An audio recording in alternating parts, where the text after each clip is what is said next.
சத்தியமூர்த்தி பவன்ல கூட இப்போ வந்து கோஷ்டி பூசல் பெருசா இல்ல. ஆனா வந்து கமலாலயத்துல அந்த அளவுக்கு கோஷ்டி பூசல் இருக்கு போல இருக்கு. கோஷ்டி பூசல்ங்கிறத விட தனி மனித ஈகோ பிரச்சனை. ஒருத்தர் சீண்டி பாக்குறது. ஓகே. நீங்க அந்த இடத்துக்கு வரணும்னா ஒருத்தர் அழிச்சிட்டு தான் வரணும்னு கணக்கு இல்லை. Okay okay. உங்க சொந்த திறமையில வரலாம். இப்ப நிர்மலாக்கு நாளைக்கு தமிழ்நாடு முதலமைச்சா வரணுங்க ஆசை இருக்கலாம், தப்பே கிடையாது. அது நான் தப்புன்னு சொல்றதுக்கு எந்த உரிமையும் நமக்கு கிடையாது. அவங்க ஆசைப்படுறாங்க, அதுக்கு உண்டான நடவடிக்கைகளை எடுத்து அவங்க முதலமைச்சராக வரணுமே தவிர அண்ணாமலை நீக்கிட்டு அந்த இடத்துல முதலமைச்சராக. அண்ணாமலை முதலமைச்சர் ரேஸ்ல இல்ல.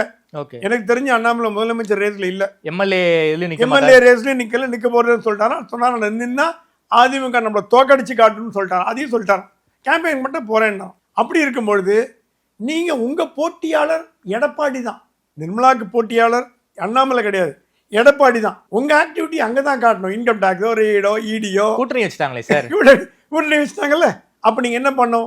மோடிட்ட போய் சொல்லி மோடிஜி நான் தான் கூட்டணி தலைவராக இருப்பேன், நான் தான் அடுத்த முதலமைச்சர் அனௌன்ஸ் பண்ணுங்க அப்படின்னு நீங்க சொல்லியிருந்தீங்கன்னா உங்களை பாராட்டும். நமக்கு யார் வந்தாலும் நம்ம ப்ராப்ளம் இல்லை. ஆனா அந்த மாதிரி பண்ணாம நீங்க இருக்கிறவங்களை சீவி விட்டுட்டு கொம்பு சீவி விட்டுட்டு உள்கட்சி விவகாரத்துல சார் தமிழ்நாட்டுல பாஜகவோட அதிமுக தான் சார் பெரிய கட்சி.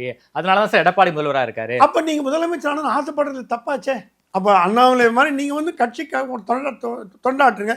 எப்ப சான்ஸ் கிடைக்கிறதோ இன்னும் 5 ஆண்டுகள் காலம் கழித்து நல்ல பாஜக நல்ல ஒரு பெரிய ஒரு பல சக்தியா வந்ததுன்னா அப்ப முதலமைச்சர் ஆவாங்க. முதலமைச்சர் பதவிங்கிறது பர்மனண்டா யாரும் கிடையாது, மாறிண்டேன்னா இருக்கும். எடப்பாடி எதிர்பார்த்தா வந்தாரு.